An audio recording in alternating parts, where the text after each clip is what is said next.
Hello and welcome, all friends and devotees of yoga and meditation. Today is Thursday, the 22nd of October 2015, and I'll be continuing my Buddhist studies, that is reading my Dhammapada Sutras. These Dhammapada Sutras I translated over a decade ago.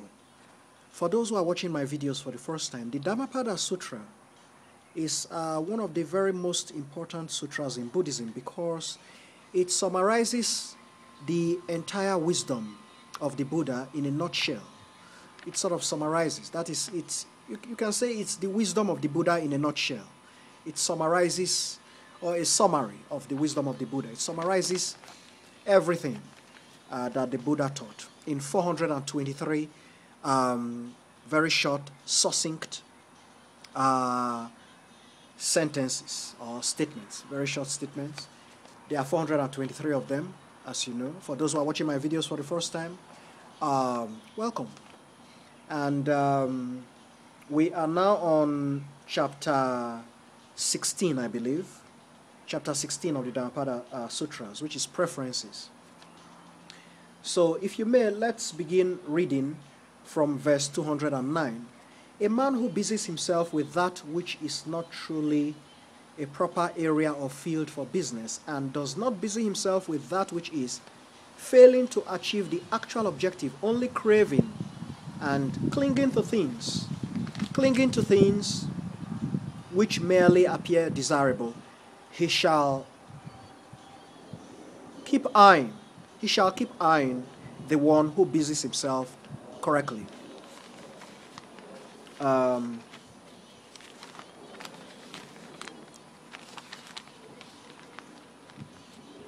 Verse 210. Do not ever concern yourself with love and hate of things.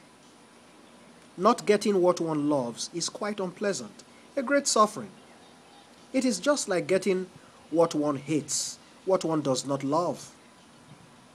And don't be delighted, this 211, and don't be delighted or find pleasure in worldly or material things.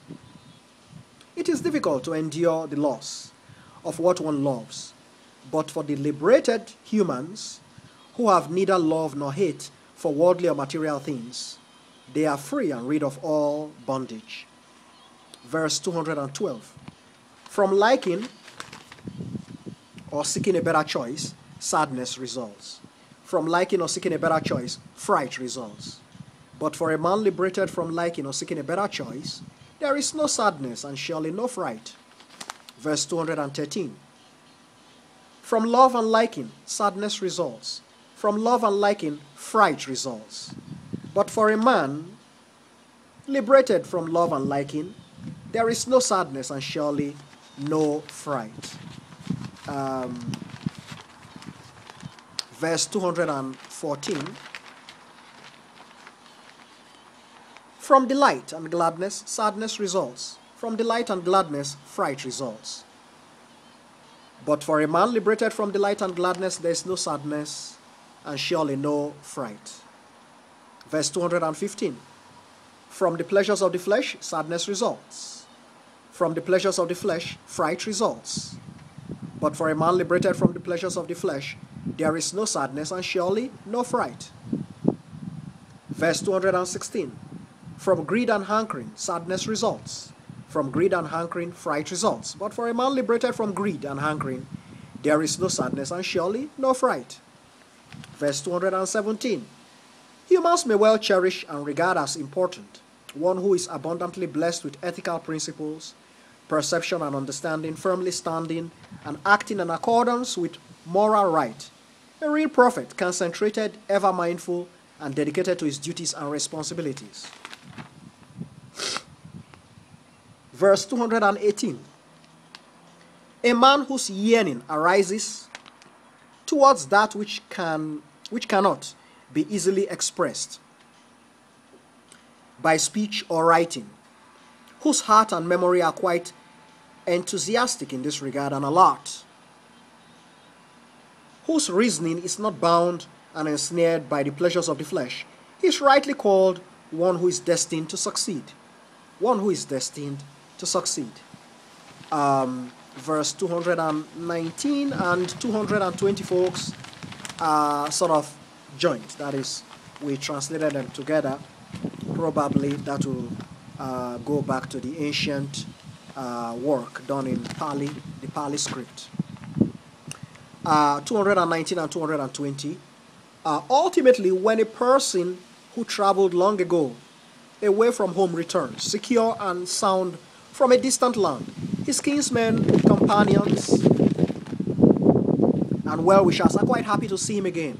Similarly, when a person who has achieved virtue, accumulated kind and meritorious deeds, departs this life for the afterlife, his virtue and kind deeds welcome him, like kindred happily entertaining their cherished sibling returning home.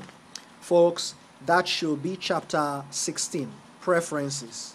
For those who are watching my videos for the first time, I'd like to inform you we have certain information. Important information is that, we have several websites.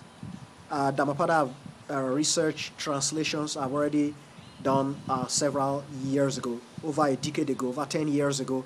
I did these translations, but there was really no opportunity to publish them on videos, YouTube and so on, Daily Motion and so on. So today, we have the technology, so we've published it in this form. I'd like to advise you, new folks and young folks, proceed to my websites. You'll find the scripts there, you'll find the translations. If you have any question, feel free to contact me. My email address is c.aburime, A-B-U-R-I-M-E, c.aburime@hotmail.com, or Color College, color spelled British, COLOUR-COLLEGE, colorcollege@hotmail.com. That's my contact email address. And then you also have works of Grandmaster Chin Kong. You have Buddhism as an education, also attached to this particular video. You have To Understand Buddhism, and you have The Art of Living, works by Grandmaster Chin Kong. They are also attached to this video. You can read through them. Those who are interested in contesting for my prize, I'm giving a prize which I call the Aburime prize. Feel free to summarize. Try to summarize those literary pieces and send it to my email, my contact address. And if your work is impressive, we'll award you $100 to $200. That's the cash prize which I'm awarding for that particular contest. So feel free to go through these resources and make the best use and opportunity you can of them. Have a pleasant day, folks. Namo Amitofo.